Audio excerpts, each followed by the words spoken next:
Oke, jadi seperti kita ketahui di perkiraan bulan Januari trading value IHSG sempat mencapai 20 sampai 30 triliun per harinya. Akan tetapi dikarenakan pada waktu itu terdapat kasus di mana saham-saham mengalami ARB mulai dari farmasi dan di bidang lainnya, ini mengakibatkan trauma tersendiri buat para investor, terutama investor pemula, terutama investor angkatan corona yang baru mulai investasi saham sejak angkatan corona. Sejak bulan Januari, jika kita flashback hingga saat ini, trading value terus mengalami penurunan. Bahkan saya trading value hanya di kisaran 10 sampai 11 triliun per harinya rata-rata, atau kadang di bawah itu. Nah, oleh karena itu ini kita melihat bahwa fenomena ini diakibatkan oleh para investor yang istilahnya investor dadakan yang melihat bahwa potensi di IHSG istilahnya dalam jangka panjang tidak cukup baik, sehingga mereka mengalihkan dananya tidak hanya di instrumen saham Indonesia, tapi banyak yang mereka alihkan ke Bitcoin. Kita juga melihat bahwa perdagangan Bitcoin yang dari Indonesia sendiri juga meningkat cukup besar, dan ini diakibatkan karena market di IHSG yang cukup sideways saat ini. Begitu Mbak Alin. Ya, Mas Berat, apakah Anda menilai bahwa fenomena ini investor dadakan yang sekarang mulai banyak migrasi juga ke kripto ini menjadi tantangan bagi perusahaan sekuritas? Ya, tentu saja ini merupakan tantangan bagaimana kita terus mengingatkan kepada para investor bahwa salah satu kunci dari investasi terutama di pasar saham adalah kita harus berfokus kepada konsistensi keuntungan jangka panjang.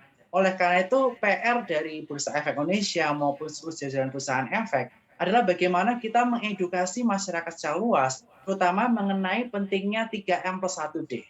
Yang pertama adalah mindset, bagaimana kita membangun mindset para investor supaya mereka berfokus kepada konsistensi keuntungan dalam jangka yang panjang.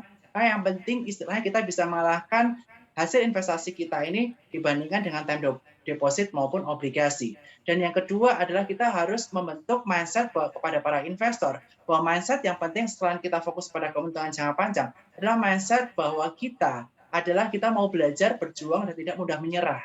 Nah, inilah supaya kita bisa bertahan di market sideways, bullish, maupun di bearish. Dan yang kedua adalah metode.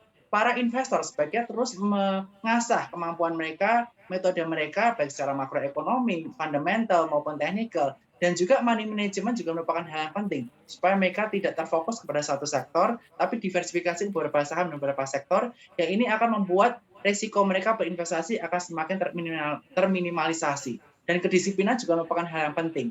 Nah, 3M+1D inilah yang harus terus digelorakan atau dikumandangkan kepada para investor pemula, terutama milenial, supaya mereka akan berbalik lagi ke pasar modal. Apalagi kita melihat berdasarkan konsensus, IHSG di akhir tahun ditargetkan di kisaran angka 6.800, atau upside-nya masih di kisaran 12 IHSG sekarang. Ini masih menjadi titik yang menarik buat kita, apalagi saham-saham big cap banyak terkoreksi cukup signifikan beberapa minggu terakhir ini. Sehingga ini sebenarnya menjadi peluang yang istilahnya cukup baik untuk dimanfaatkan para investor untuk berinvestasi di pasar saham. Mengingat pasar saham merupakan instrumen investasi yang telah diawasi dan disetujui oleh OJK, diawasi Bursa Efek Indonesia, dan SR-SR lainnya, seperti itu. Untuk informasi lebih lengkap dan berita terkait, jangan lupa klik link di deskripsi. Install juga aplikasi CNBC Indonesia di App Store maupun di Play Store, dan please subscribe ya guys.